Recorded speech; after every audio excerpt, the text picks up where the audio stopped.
குவாரியில் அளவுக்கு அதிகமாக செம்மண் அள்ளியதாக தொடுக்கப்பட்ட வழக்கில் அமைச்சர் பொன்முடியின் சொத்துக்கள் முடக்கப்பட்டு இருப்பதாக அமலாக்கத்துறை தரப்பில் தெரிவிக்கப்பட்டுள்ளது. அண்மை செய்தியாக அதனை நாம் பார்த்து வருகிறோம். குவாரியில் அளவுக்கு அதிகமாக செம்மண் அள்ளியதாக தொடுக்கப்பட்ட வழக்கில் அமைச்சர் பொன்முடியின் சொத்துக்கள் முடக்கப்பட்டு உள்ளதாக அமலாக்கத்துறை தரப்பில் தெரிவிக்கப்பட்டுள்ளது. அமைச்சர் பொன்முடிக்கு சொந்தமான 14.21 கோடி மதிப்பிலான அசையும் மற்றும் அசையா சொத்துக்களை முடக்கியுள்ளதாக அமலாக்கத்துறை தரப்பில் தெரிவிக்கப்பட்டுள்ளது. இது குறித்தான விவரங்களுடன் இணைகிறார். குவாரியில் அளவுக்கு அதிகமாக செம்மண் அள்ளியதாக தொடுக்கப்பட்ட வழக்கில் அமைச்சர் பொன்முடியின் சொத்துக்கள் முடக்கப்பட்டுள்ளதாக அமலாக்கத்துறை தரப்பில் தெரிவிக்கப்பட்டுள்ளது. இது குறித்தான விவரங்களுடன் இணைகிறார் நிர்வாக ஆசிரியர் மகாலிங்கம். மகாலிங்கம் வணக்கம். இங்கு விவரங்களை பதிவு பண்ணலாம். வணக்கம். தற்போது ஒரு அண்மை செய்தியை பார்த்துக் கொண்டிருக்கிறோம். அமலாக்கத்துறை அமைச்சர் பொன்முடி மற்றும் அவரது மகன் கௌதம சிகாமணி ஆகியோருக்கு சொந்தமான சுமார் 14.21 கோடி மதிப்புள்ள அசையும் மற்றும் அசையா சொத்துக்களை முடக்கி இருப்பதாக அதிகாரப்பூர்வ எக்ஸ் தளத்தில் தகவல் பதிவிட்டிருக்கிறார்கள்.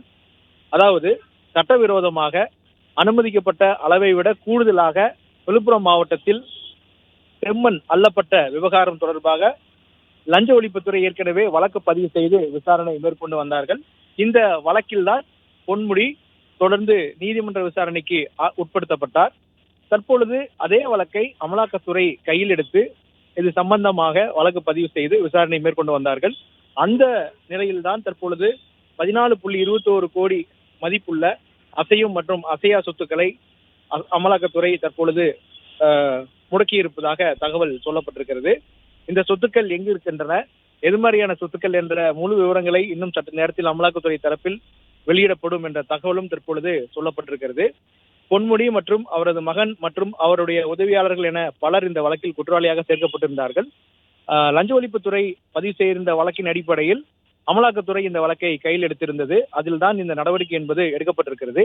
அமலாக்கத்துறை பொறுத்த வரைக்கும் லஞ்ச ஒழிப்புத்துறை உள்ளிட்ட அமைப்புகள் பதிவு செய்த வழக்கில் மேற்கொண்டு மேல் நடவடிக்கை எடுத்து சட்டவிரோத நடவடிக்கை, அதாவது சட்டவிரோத சொத்து சேர்ப்பு மற்றும் பண பரிவர்த்தனையை தடுக்கும் பொருட்டு இந்த நடவடிக்கையை எடுப்பார்கள். அதனுடைய தொடர்ச்சியாகத்தான் இந்த வழக்கிலும் பொன்முடி மற்றும் அவரது மகன் தெய்வ சிகாமணிக்கு எதிராக இந்த நடவடிக்கை எடுக்கப்பட்டிருப்பதாக சொல்லப்பட்டிருக்கிறது.